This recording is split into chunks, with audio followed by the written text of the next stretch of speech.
اور I am F معاہدہ تو ہو گیا، لیکن سوال یہ کہ اس کے آفٹر شاکس کیا ہوں گے اور عوام کے لیے ریلیف ہوگا یا تکلیف ہوگی؟ یہ سب دیکھیے اس رپورٹ میں۔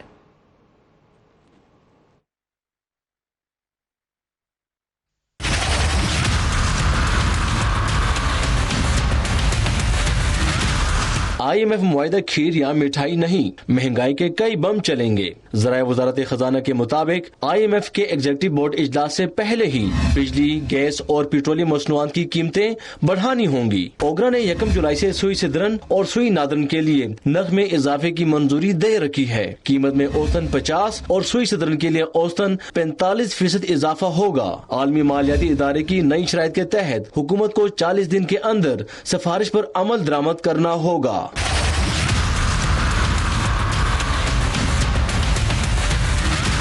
ذرائع کا کہنا ہے کہ بجلی کے بنیادی ٹیرف میں تقریباً 4 روپے فی یونٹ تک کا اضافہ ہوگا۔ 1 جولائی سے پیٹرول اور ڈیزل پر لیوی بھی 10 روپے فی لیٹر تک بڑھانا ہوگی۔ عامر سیال، سنو نیوز، اسلام آباد۔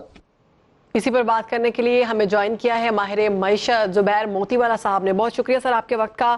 معاہدہ تو طے پا گیا ہمارا آئی ایم ایف کے ساتھ، اب یہ بتائیے کہ مہنگائی کے جو بم ہیں وہ بھی گرنے والے ہیں۔ سننے میں یہ بھی آیا ہے کہ اس معاہدے کے بعد بجلی، گیس اور پیٹرولیم مصنوعات کی قیمتوں میں مزید اضافہ ہونے والا ہے، تو ایسی صورتحال میں آپ سمجھتے ہیں کہ معیشت میں بہتری آئے گی، عوام کو ریلیف ملے گا؟ یہ بات تو ہم جب کر سکتے ہیں جب ہمارے پاس کوئی چوائس ہو۔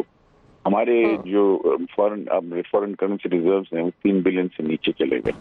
اب ہمارے پاس 1.25 مہینے 1 مہینے جتنا بھی ہمارے پاس ریزرو نہیں تھا جس سے ہم امپورٹ کر سکتے۔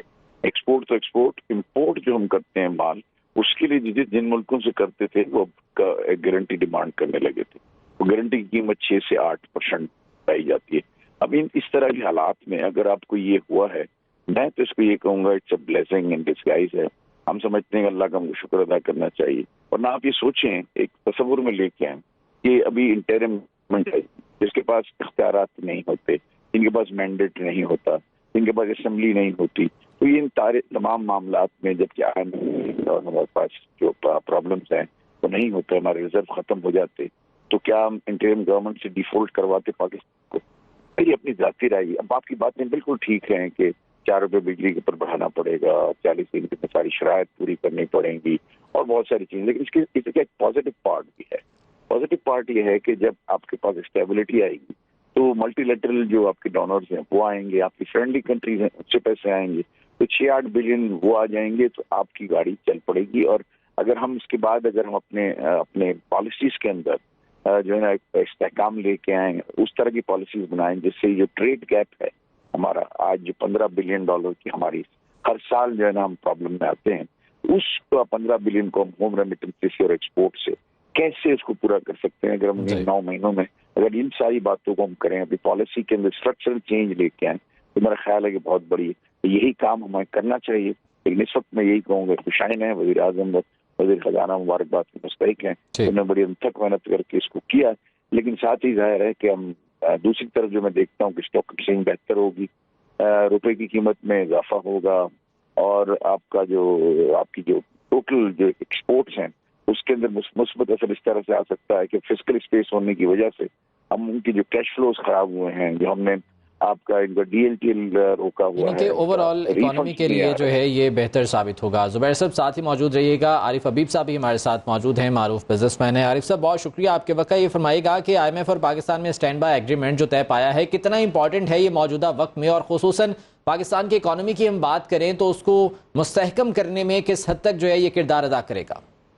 آئی تھنک یہ بہت ہی خوشائند ہے، اور خوشائند یوں بھی ہے کہ یہ 9th ریویو ہونا تھا، اور 9th ریویو ہو کہ یہ پروگرام ختم ہو جاتا، لیکن یہ اسٹینڈ بائی ایگریمنٹ جو ہے وہ 9 مہینے کا ہے، اور اس میں ظاہر ہے وہ انسٹالمنٹ میں پیمنٹ جو ہے وہ آئی ایم ایف ریلیز کرے گا اور پاکستان اکنومی کو مانیٹر بھی کرے گا۔ تو دیٹ آئی تھنک یہ پرٹیکولرلی جب کیئر ٹیکر گورنمنٹس ہوں گی تو اس میں بھی ان کی مانیٹرنگ جاری رہے گی، تو آئی تھنک یہ ریفارمز کا سلسلہ جاری رہے گا۔ اور پھر یہ کہ نئی گورنمنٹ جب الیکٹ ہو کے آئے گی تو اس کے لیے بھی ایک اسپیس ہوگی کہ وہ ایک نیا پروگرام جو ہے وہ نیگوشیٹ کر سکے آئی ایم ایف کے ساتھ۔ اور یہ ان حالات میں آیا کہ جب جو ہے وہ اس قسم کا امپریشن بنا ہوا تھا کہ پاکستان خدا نخواستہ جو ہے وہ ڈیفالٹ کر جائے گا۔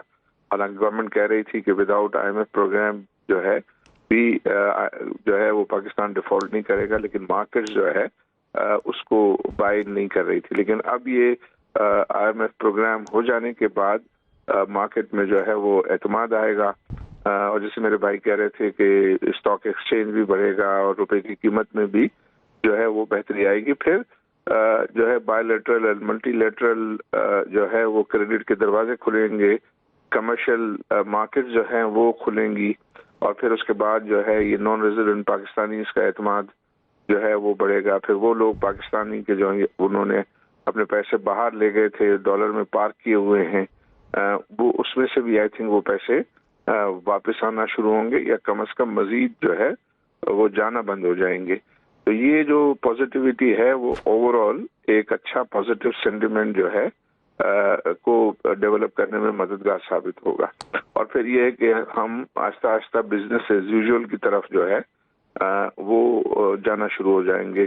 اور اس میں جو IMF کی کنڈیشنلٹیز ہیں کہ جو IMF پہ جو پرائرٹی امپورٹس کی جو قدغن تھی وہ اس کو بھی انہوں نے کہا کہ ریلیکس، تو کم از کم جو ہے اسٹیٹ بینک نے وہ سارے سرکولرز وڈرا کر لیے ہیں.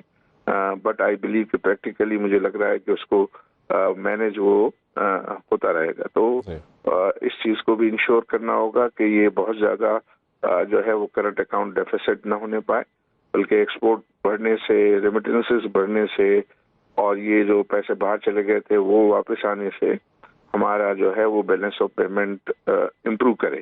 اور پھر اس کے ساتھ ساتھ جو ہے وہ پالیسی میکرز کو محنت کرنی پڑے گی کہ بہت ساؤنڈ فوٹنگ پہ جو ہے وہ اپنی اکنامی کو چلائیں، تاکہ یہ جو ڈیفیکلٹ حالات ہیں وہ دوبارہ پیدا نہ ہو. چلیں، امید کرتے ہیں کہ اس سلسلے میں پالیسیز جلد اور اچھی مرتب کی جائیں گی تاکہ یہ حالات بہتری کی جانب جا سکیں. بہت شکریہ. عارف حبیب صاحب ہمارے ساتھ موجود تھے، زبیر موتی والا صاحب ہمارے ساتھ موجود تھے. آپ دونوں کے وقت کا بہت شکریہ.